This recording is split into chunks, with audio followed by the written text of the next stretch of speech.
오늘 우리들에게 주신 하나님의 말씀, 신약성경 마가복음 1장 29절부터 34절까지 말씀입니다.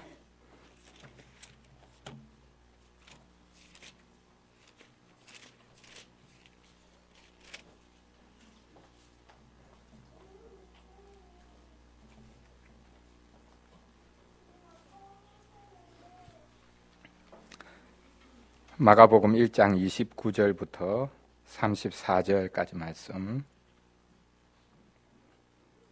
저와 여러분이 한 절씩 교독하겠습니다. 회당에서 나와 곧 야고보와 요한과 함께 시몬과 안드레의 집에 들어가시니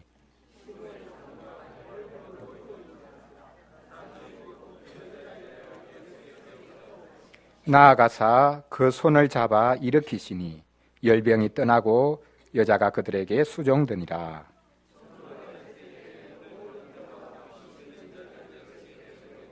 온 동네가 그 문 앞에 모였더라.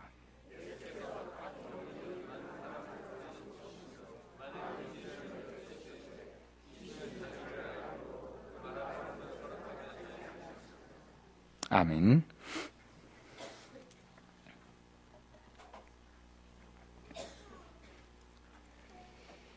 일요일에도 쉬지 않고 공부하는 학생과 일요일에 잠시 쉬고 공부하는 학생 중 누가 점수가 더 많이 오르는가 평가를 해보았다고 합니다.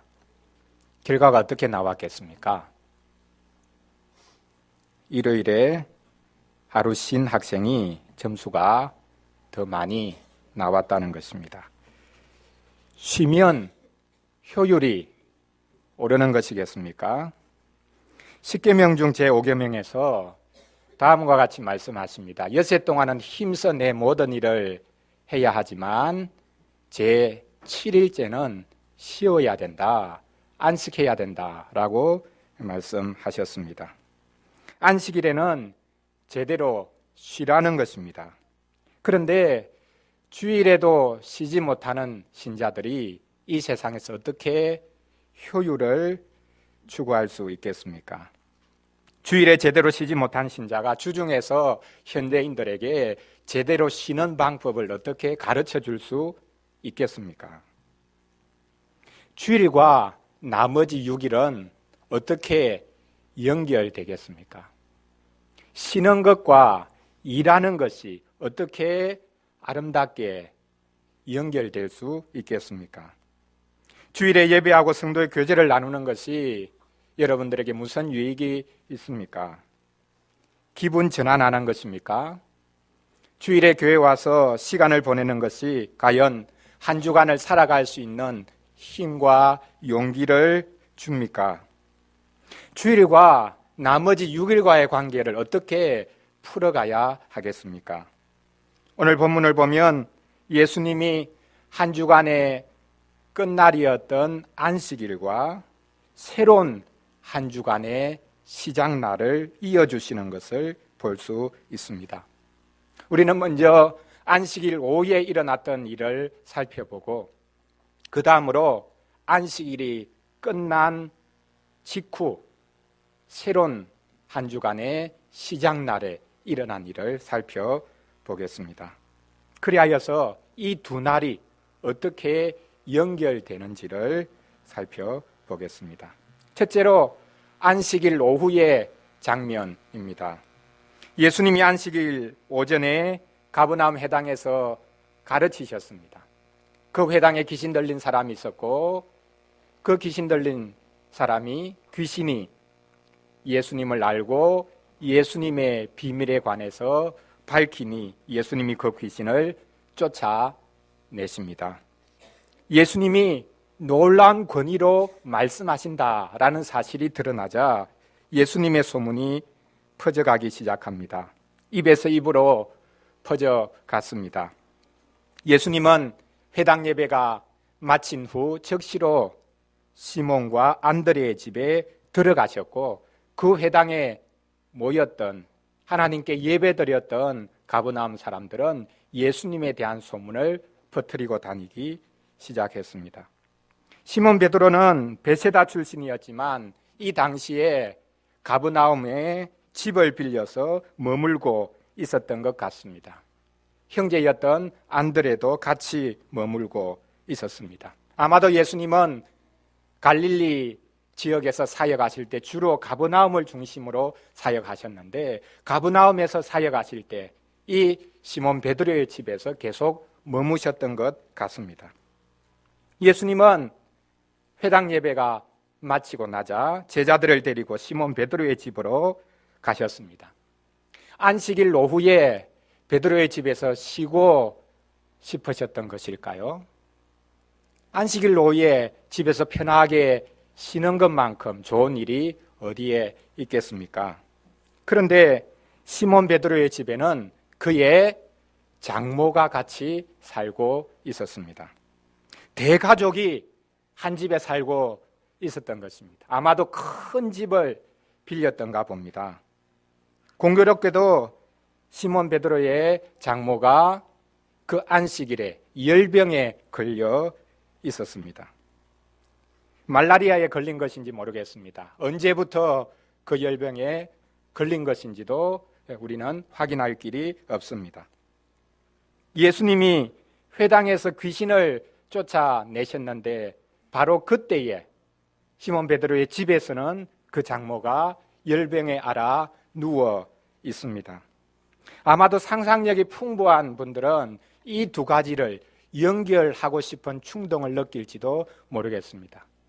예수님이 귀신을 쫓아내셨는데 그 귀신이 이곳저곳 돌아다니다가 시몬 베드로의 장모에게로 들어간 게 아닌가, 아마 이런 생각을 할 수 있을지도 모르겠습니다. 예수님은 회당 예배가 마쳐진 후 즉시로 다른 곳을 가지 않으시고 시몬 베드로의 집으로 가셨습니다. 베드로의 집에 도착하자 사람들이 예수님께 이 시몬의 장모가 열병에 걸려 있다라는 사실을 알립니다. 왜 알렸겠습니까? 그냥 단순히 보고 정도가 아니라 예수님이 좀 어떻게 해 주십시오라는 뉘앙스가 풍겨집니다. 그런데 유대인들은 안식일에 일하지 않기로 유명합니다. 안식일에 일하면 그 안식일을 어기는 것이다 라고 생각을 했습니다. 그래서 되도록이면 꼼짝달싹하지 않고 가만히 있는 것이 이들에게는 상책이었습니다. 그런데 왜 이들이 시몬의 장모의 그 열병을 고쳐달라는 뉘앙스를 지금 풍기고 있습니까? 예수님이 회당에서 공개적으로 귀신을 쫓아내셨으니까 사사로이 이 열병을 고쳐주시는 것, 그 정도 할 수 있지 않을까, 이런 추측을 했는지 모르겠습니다.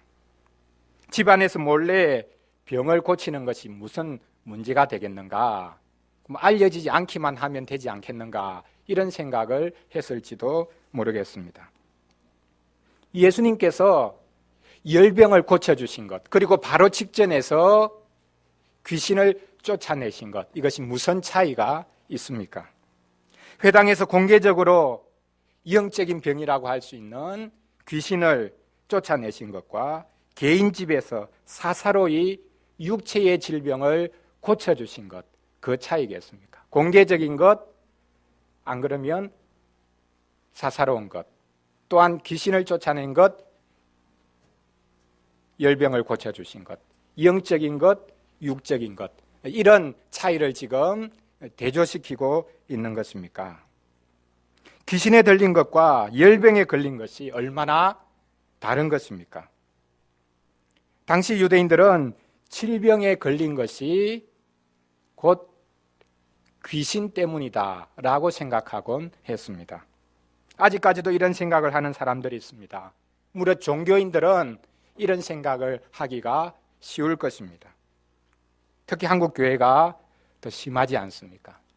지난주에 말씀드렸듯이 소위 말하는 베레아 귀신론이 바로 이런 생각을 여전히 가지고 있습니다.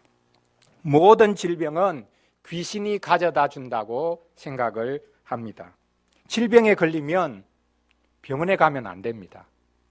귀신에 들린 것이기 때문에 귀신을 쫓아내어야 합니다. 귀신을 쫓아내면 그 질병이 낫는다는 것입니다. 귀신을 쫓아내면 질병이 금방 고쳐질 것이니 병원에 가봐도 쓸데없다라고 생각합니다. 심지어는 시력이 나빠서 안경을 끼는 사람들도 귀신이 들렸다라고 생각하기까지 했습니다. 흥미로운 사실은 오늘 본문과 동일한 사건을 기록하고 있는 누가복음 4장 39절 말씀에 보면 예수님께서 이 시몬의 장모의 열병을 고치실 때에 꾸짖었다, 그 열병을 꾸짖었다라고 기록하고 있다는 사실입니다. 열병이 무슨 인격체도 아닌데 사람도 아닌데 어떻게 꾸짖어서 그 열병을 고치셨다는 말이겠습니까? 그렇다면 시몬의 장모가 열병에 걸린 것이 실제로 귀신 때문에, 귀신에 들렸기 때문이다 라고 결론을 내려야 하겠습니까? 예수님마저도 열병을 귀신 들린 것으로 보셨을까요? 그렇지는 않을 것입니다. 오늘 본문에 보면 예수님은 단지 그 여인의 손을 잡아서 일으키실 뿐입니다. 이 여인이 예수님의 손을 잡고는 일어납니다. 예수님의 손에서 무슨 기운이 나갔던 것일까요? 즉시로 이 여인의 열병이 떠납니다. 열병에 걸렸다. 그 몸 상태가 어떻겠습니까? 온 몸이 땀으로 범벅이 되어서 정신이 혼미한 상태까지 이르렀을 것입니다. 그런데 예수님의 손을 잡자마자 그 열이 떠납니다. 순식간에 정신조차 온전해집니다. 예수님과 제자들을 섬기기 시작합니다. 놀라운 일이 일어난 것입니다.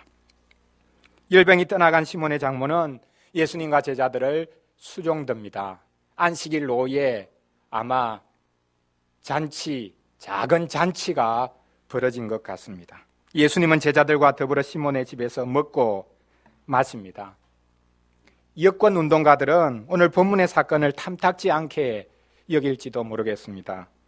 왜 굳이 시몬의 장모가 언급되고 이 시몬의 장모가 예수님과 제자들을 섬겼다, 수종들었다 라는 그것을 언급하고 있느냐라고 생각할 것입니다. 여성을 부려먹으려는 수작이 아닌가, 아마 그렇게 생각할 수 있을지도 모르겠습니다. 아닙니다. 시몬의 장모가 여기 수종들었다라고 할 때 이 수종들었다는 말은 섬기다라는 말이고 우리가 알듯이 바로 이 단어에서 집사라는 용어가 나왔습니다. 시몬의 장모는 열병 때문에 안식일을 제대로 누리지 못하고 있었습니다. 회당 예배에 참여하지도 못했을 수 있습니다. 이렇게 고통받고 있는데 안식일에 제대로 안식일을 누리지 못하고 있는데 이제는 깨끗하게 나아서 예수님을 섬기고 있습니다. 다른 사람들과 마찬가지로 안식을 기뻐하고 있고 하나님의 안식을 섬기고 있습니다. 예수님은 회당에서 귀신을 쫓아내셨을 뿐만 아니라 시몬의 집에 들어가셔서 열병을 고쳐주셨습니다. 시몬의 장모의 열병을 고쳐주시고 그 여인의 섬김을 받았습니다. 예수님은 가정에서 누릴 수 있는 기쁨을 무시하지 않으십니다. 예수님은 결혼하여 가정을 가지신 적이 없지만 가정에서 누리는 기쁨, 그것이 무엇인지를 아셨습니다. 예수님은 시몬으로 하여금 너가 제자가 되었으니 이혼하라 그렇게 말씀하신 적이 없습니다. 예수님은 지금 시몬의 집에 들어가셨고 그 집에 장모가 있는 것을 보시고 그 여인의 고통을 풀어주셨습니다. 그 여인의 섬김을 받으십니다. 안식일은 기쁨을 빼앗아가는 날이 아닙니다. 안식일은 요리도 하지 않고 금식하고 금욕해야 되는 날이 아닙니다. 안식은 참으로 크게 기뻐해야 되는 날입니다. 온 가족이 같이 기뻐하며 하나님을 높여야 되는 날입니다. 안식일은 가정에 참된 기쁨을 주는 날이기도 합니다. 안식일을 지킨다고 해서 가정에서 누려야 할 기쁨이 잠시 유보되어야 하는 것은 아닙니다. 온 가족이 같이 나와서 하나님을 예배하는 것, 이것만큼 가정에 큰 기쁨이 넘치는 것이 있겠습니다. 다들 휴일이 되면, 주말이 되면 어디로 놀러 갈까? 그렇게 흥미하고 있는데 가족이 풍경책을 끼고 교회 와서 같이 하나님을 예배하는 것, 이것만큼 큰 기쁨, 큰 감사가 어디에 있겠습니까? 예수님은 안식일에 시몬의 집에 들어가셔서 시몬의 장모의 열병을 고쳐주십니다. 예수님은 안식일에 육체의 질병을 보고만 계시지 않으셨습니다. 예수님은 안식일에 육체를 건전하게 해주셨습니다. 육체적인 일은 되도록이면 하지 않아야 되는 날이라고 생각하고 있는 유대인들을 향해서 지금 예수님은 육체의 그 연약함, 이것은 안식일에라도 해결되어야 할 문제다라고 밝히고 계시는 셈입니다. 안식일에 질병이 있다는 것이 가장 안식적이지 않은 상황을 보여주고 있지 않습니까? 안식일에 병자가 있다. 이것이야말로 안식이 과연 지금 있는 것인가 의문을 제기할 수밖에 없는 상황이라는 거죠. 그래서 예수님이 질병을 고쳐주셨어요. 안식일에도 이 장모의, 시몬의 장모의 열병을 고쳐주셨습니다. 피하지 않으셨습니다. 다음 날을 피약하지 않으셨습니다. 무리들이 요청해서 고쳐주신 것이기는 하지만 예수님께서 자원하여 고쳐주셨습니다. 예수님은 안식일에 병자를 고쳐주는 것이 당연하다고 생각하셨습니다. 안식일에 병자를 고쳐주시는 것이야말로 바로 가장 안식적인 것이다 라고 생각하고 계셨음을 우리가 확인할 수 있습니다. 이제 다음으로 안식일이 지나고 다음의 장면을 우리가 살펴보겠습니다. 예수님이 안식일 오후에 시몬의 집에 들어가셔서 시몬의 장모의 열병을 고쳐주셨습니다. 그 다음 장면이 어땠을 것 같습니까? 예수님이 제자들과 더불어 먹고 마시면서 안식일을 충분히 즐기셨습니다. 안식일의 오후를 기뻐하셨습니다.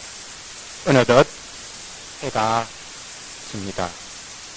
해가 지자 놀라운 일이 일어났습니다. 해가 졌는데 가브나움 사람들이 이 시몬 베드로의 집으로 꾸역꾸역 몰려듭니다. 병자들이 몰려옵니다. 귀신 들린 사람들을 데리고 몰려옵니다. 온 동네가 다 이 시몬의 집 눈앞에 몰려들었다고 말할 정도입니다. 왜 그랬겠습니까? 왜 해가 졌는데 사람들이, 병자들이, 귀신 들린 사람들이 이 시몬의 집으로 몰려왔겠습니까? 뜨거운 햇빛을 피해 서늘한 기운이 내릴 때에 예수님을 만나보고 싶다라는 생각 때문이었겠습니까? 아닙니다. 지금 해가 졌다라는 것은 지금 기온의 문제가 아닙니다. 해가 졌다라는 것은 안식일이 지났다라는 뜻입니다. 안식일이 지나고 새로운 하루가 시작되었다는 말. 쉽게 말하면 한 주간의 끝날인 안식일이 끝났고 새로운 한 주간의 날이, 평범한 날이 지금 시작이 되었습니다. 그래서 병자들이, 귀신 들린 사람들이 몰려온 것입니다. 유대인에게는 하루가 해 뜰 때부터 해질 때까지였기 때문에 이들은 안식일이 지나기까지 기다려왔다라는 것을 알 수 있습니다. 가브나움 사람들은 예수님이 안식일 오후에 시몬의 집에 들어가시는 것을 보고는 입에서 입으로 예수님이 계신 곳을 퍼뜨렸습니다. 그래서 안식일이 끝나자마자, 새로운 하루가 시작되자마자 이들이 예수님이 계신 집으로 우르르 몰려온 것입니다. 가브나움 사람들이 해가 진 뒤, 즉 안식일이 끝나고 나서 시몬의 집으로 몰려온 이유가 있습니다. 그것은 안식일에는 일하면 안 된다라는 계명을 지키고 싶었기 때문입니다. 그들은 공개적으로 안식일에 예수님께 나와서 우리를 고쳐주십시오 말할 자신이 없었습니다. 왜요? 우리를 고쳐주십시오 하고 예수님이 자신들을 고쳐주시면 자신들도 안식일을 어기고 예수님도 안식일을 어기게 만들까봐 두려워했다라고 생각할 수 있습니다. 그만큼 유대인들은 율법에 엄격했습니다. 안식일 계명을 지키기 위해서 병을 고쳐달라고 말하지도 못했습니다. 그들은 율법을 지키기 위해 자신의 병에 대해서 함구할 수밖에 없었습니다. 고쳐달라고 말을 할 수가 없었습니다. 안식일에 병자가 있다는 것이야말로 가장 비안식적인 것인데 이들은 그것도 모른 채 무작정 안식일이 지나가기만을 기다리고 있었습니다. 안식일이 끝나자마자 거대한 군중이 시몬 베드로의 집으로 몰려들었습니다. 예수님은 자기 앞에 몰려든 수많은 병자들을 고쳐주셨습니다. 32절에 보면 모든 병자들이 왔다라고 기록을 하고 있고 34절에서는 모든이 아니라 많은 사람을 고쳐주셨다라고 기록하고 있습니다. 예수님이 자기 앞에 나온 모든 병자들을 다 고쳐주신 것은 아니다라는 뜻일까요? 예수님이 선별해서 고쳐주신 것이겠습니까? 아닙니다. 여기서 많은과 모든은 같은 의미를 담고 있습니다. 가버나움의 모든 사람들이 다 예수님께 나온 것이 아니지만 모든 사람이 왔다고 기록하고 있습니다. 예수님이 나온 모든 병자들 다 고쳐주셨지만 많은 병자가 고침을 받았다라고 기록하고 있습니다. 성경의 언어가 부정확하다라고 생각할 필요가 없습니다. 예수님은 모든 사람을 위하시고 또한 예수님은 많은 사람을 위하시는 분입니다. 예수님은 자신 앞에 몰려온 수많은 병자들, 고통받는 이들을 다 고쳐주셨습니다. 예수님이 병자들을 고쳐주신 것만이 아닙니다. 귀신 들린 사람들이 나온 것을 보고 귀신들도 다 쫓아냈습니다. 회당에 있던 귀신을 한번 쫓아내신 적이 있습니다. 그런데 이제는 자신 앞에 나와 있는 귀신 들린 사람, 그 사람들 안에 있는 귀신을 다 내어 쫓았습니다. 그런데 이상한 것이 이번에는 예수님께서 그 귀신들이 말하는 것을 허락하지 않으십니다. 회당에서는 귀신이 말하는 것을 지켜보셨습니다. 예수님이 누군지를 귀신이 말하는 것, 그것을 묵묵히 예수님이 지켜보셨습니다. 그러나 이번에는 귀신들이 어떤 말도 하지 못하도록 미리 그들의 입을 막으십니다. 귀신들이 예수님을 알았기 때문에 예수님은 그 귀신들이 말하는 것을 허락하지 않았다라고 오늘 본문에서 기록하고 있습니다. 왜 지난번에는 귀신이 말하는 것을 그냥 묵묵히 지켜보셨는데 이번에는 그들이 말하는 것을 허락하지 않으십니다. 그들의 입을 길에 막고 있습니다. 많은 귀신들이 있으니까 이렇게 저렇게 막 떠들면 성가시고 정신 상가로우니까 아예 입을 막아버려야 되겠다라고 생각한 것이겠습니까? 어떤 분들은 이것을 영적인 전투로 설명하기도 합니다. 소위 말해서 영적인 전투를 할 때 상대방의 정체를 먼저 파악하는 사람이 주도권을 잡는다. 그래서 상대방 귀신, 상대방 사람의 이름과 정체를 미리 알고 밝히면 그 상대 쪽이 꼼짝을 못한다는 거예요. 그러니까 귀신들이 예수님의 이름을 밝히면 예수님이 꼼짝 못할 수 있다. 그것이 지금 오늘 본문의 상황이겠습니까?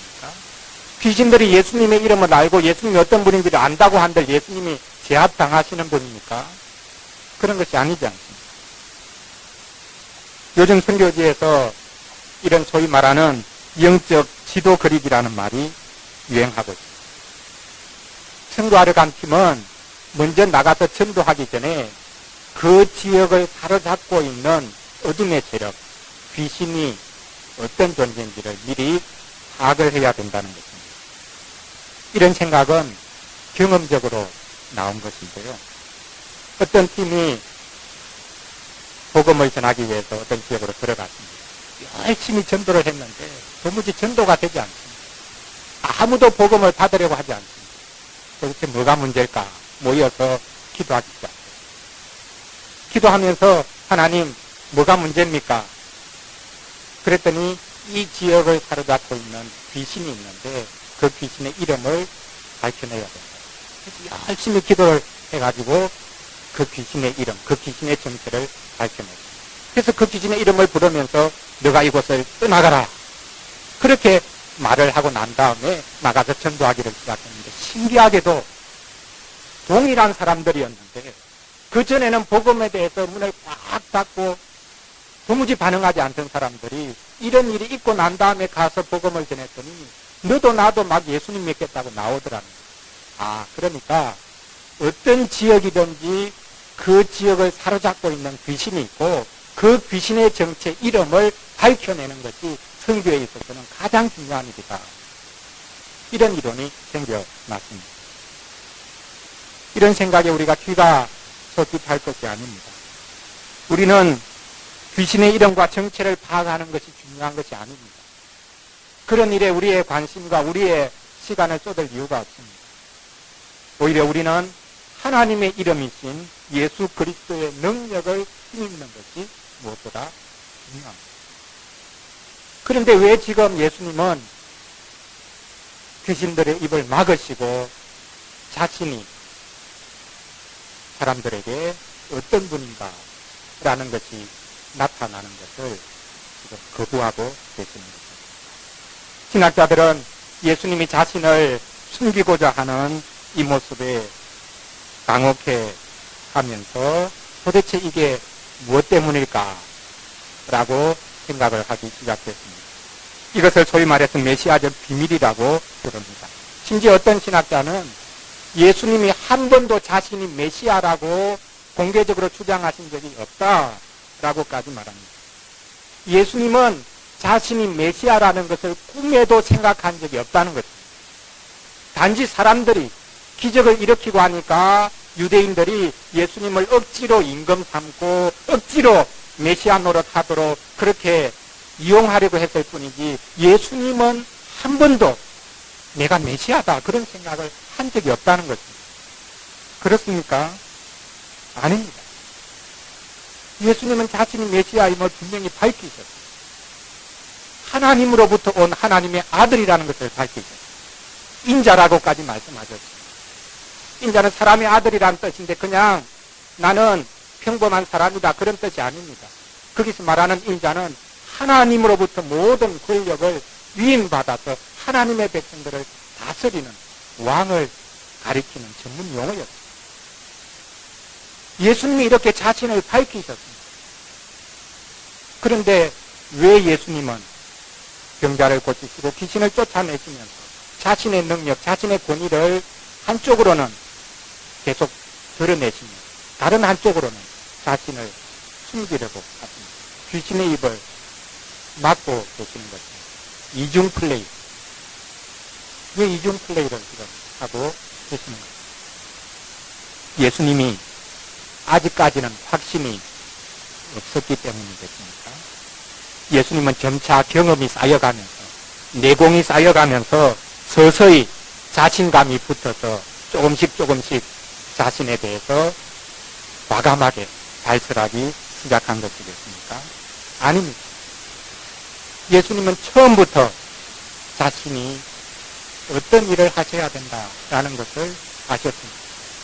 세례 요한에게 세례를 받으실 때 하늘에서 들린 음성이 있었습니다. 너는 내 사랑하는 아들이다. 내가 너를 기뻐한다. 라는 소리였습니다. 이후에 성령께서 예수님을 광야로 내쫓으셨습니다. 이때 마귀가 계속해서 예수님을 시험합니다. 무엇이라고 시험합니까? 어떤 종류의 시험을 했냐? 그게 중요한 게 아닙니다. 마귀가 집요하게 물고 늘어진 것은 내가 하나님의 아들이면 이렇게 해라. 계속해서 그것 가지고 물고 늘어졌어요. 네가 진짜 하나님의 아들이 맞냐? 하나님께 물어보고 그 하나님의 아들이 맞는지, 그러면 이런 능력을 저에게 보여주십시오. 제가 이런 능력을 할 수 있으면 제가 하나님의 아들인 것을 확인하겠습니다. 그렇게 하나님께 계속 물어보라는 거죠. 확인해보라는 거죠. 시험해보라는 거죠. 예수님은 하나님을 시험하지 않으셨어요. 내가 하나님의 아들인지 한번 확인해보자.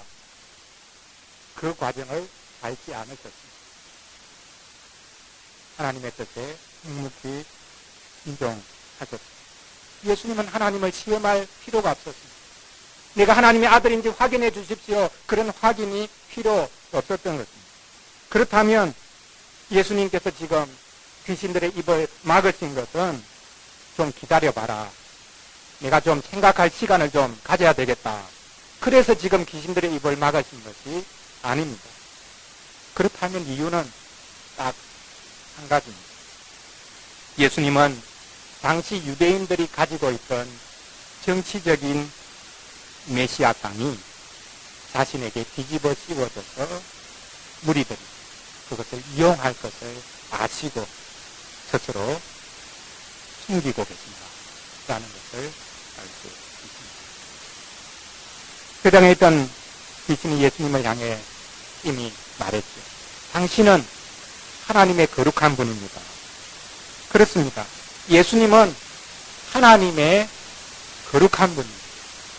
하나님의 거룩한 분이라는 뜻이 무엇이겠습니까? 하나님이 유일하게 구별해 놓으신 분이다. 그런 뜻입니다. 하나님만이 유일하게 거룩하신 분인데 그 유일하게 거룩하신 하나님이 유일하게 구별하셔서 하나님 당신의 뜻을 온전히 이룰 뿐이다 라는 의미입니다. 귀신들이 이것을 알고 있었습니다. 그렇습니다. 예수님은 이 땅에 속한 분이 아닙니다. 예수님은 하늘로부터 오신 분이요 하나님으로부터 오신 분입니다.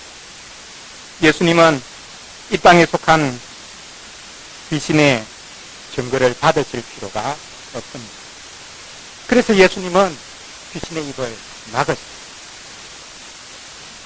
입이 열려야 할 자들이 있었죠. 귀신의 입을 막으신 예수님. 다른 입이 열려서 예수님에 관해서 말을 해야 했습니다. 하나님의 백성들의 입입니다.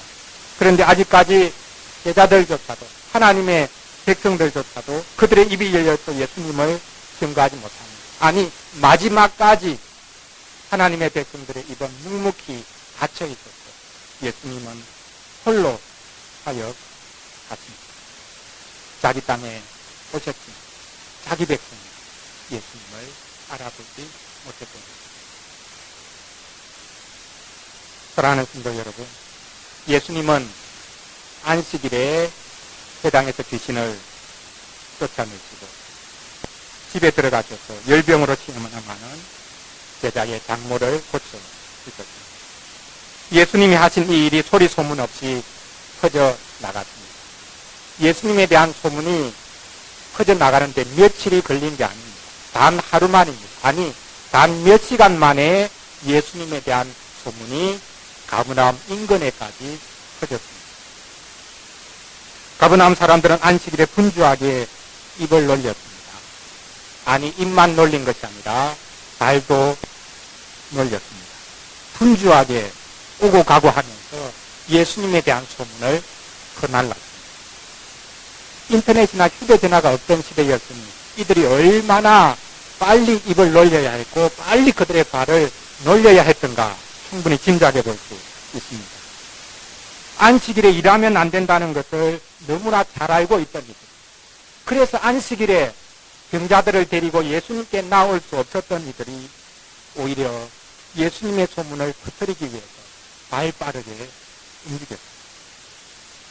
일정 이상 거리를 걷는 것도 안식일에 일하는 것이라고 생각했던 이들이 예수님에 대한 소문을 그렇게 빨리 퍼뜨렸다면 안식일을 어기지 않고 이 일을 할 수 있었을까?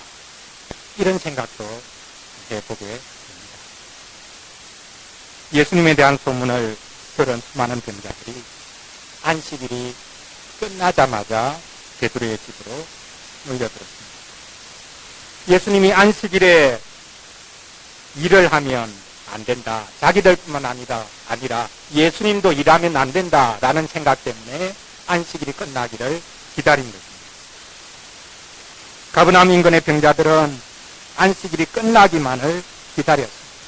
시간 단위가 아니라 나중에는 분 단위로, 심지어는 초 단위로 세웠을지 모릅니다. 이제 1시간 남았다. 이제 10분, 이제 10초 남았다. 이제 10초만 지나면 안식일이 끝나. 이들이 안식일이 끝나기를, 안식일이 빨리 지나가기를 기다린 것입니다. 모든 고통당하는 이들이 안식일의 주인이신 예수님께 바로 안식일 그날에 나오지 못했다는 사실이야말로 얼마나 아이러니합니다.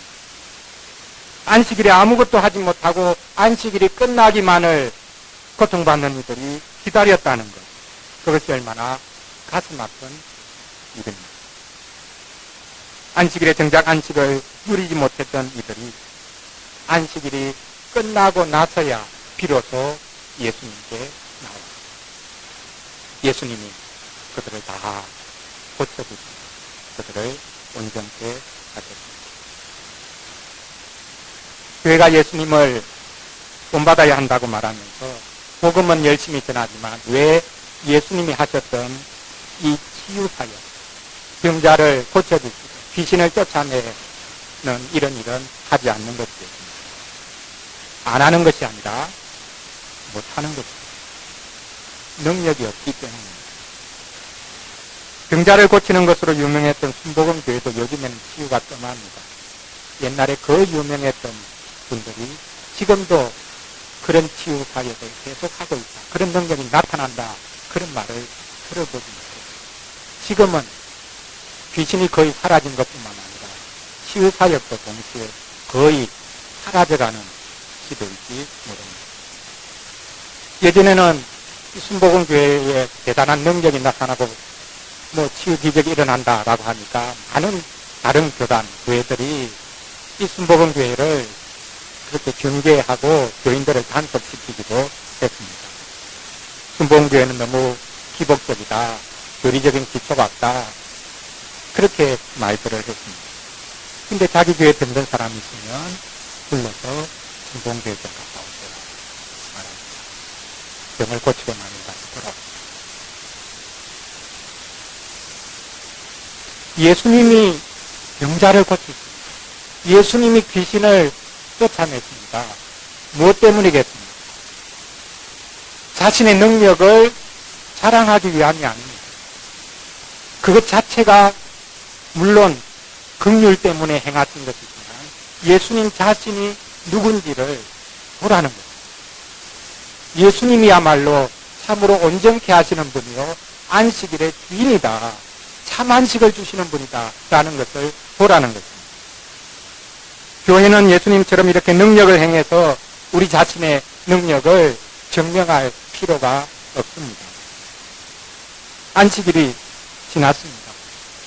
해방과 안식을 상기시켜주는 그 안식일, 참 자유를 누릴 수 있는 그 안식일이 지나가 버렸습니다.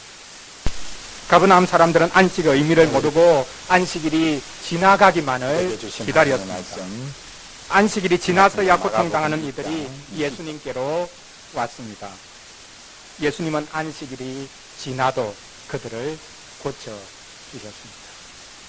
안식이 지나도 상관없었습니다. 안식일이 지났기 때문에 고쳐주신 것이 아니라 안식일을 연장시키셔서 고쳐주셨다라고 말해야 할 것입니다. 안식일이 지나도 안식이 남아 있었습니다. 어린이를 위한 질문 3번 문장처럼 안식일의 주인이신 예수님은 어떤 날들이 안식이 되도록 역사하신다 말할 수 있겠습니까? 안식일의 주인이신 예수님은 어떤 날들이 안식일만이 아니죠. 매일의 날들. 안식일의 주인이신 예수님은 안식일만의 주인이 아니라 매일의 주인이십니다. 매일을 안식일이 되게 역사해 주시는 분입니다. 예수님은 안식일이 지난 매일의 날조차도 안식이 충만한 날이 되도록 만들어 주셨습니다. 안식일이 끝나고 시작되는 평범한 날들도 안식적인 날이 되도록 해 주셨습니다. 예수님으로 인해 모든 날들이 안식일이 되어가고 있습니다. 안식일이 지나도 상관없습니다. 안식이 지나도 됩니다. 안식이 지나고 더 복된 안식이 기다리고 있습니다. 오늘이 바로 그 안식일입니다. 우리는 예수님이 이 땅의 사역을 다 마치시고 부활하신 주일에 모여서 예수님이 회복시켜 주신 이 안식을 맛봅니다. 예수님 시대의 하나님의 백성들이 조금이나마 맛보았던 그 안식을 우리는 온전한 의미로 알고 누립니다. 우리가 알고 있듯이 구약의 안식일은 한 주간의 끝날이었습니다. 신약의 주일은 한 주간의 끝이 아니라 새로운 한 주간의 시작날입니다. 이 순서에 유의할 필요가 있습니다.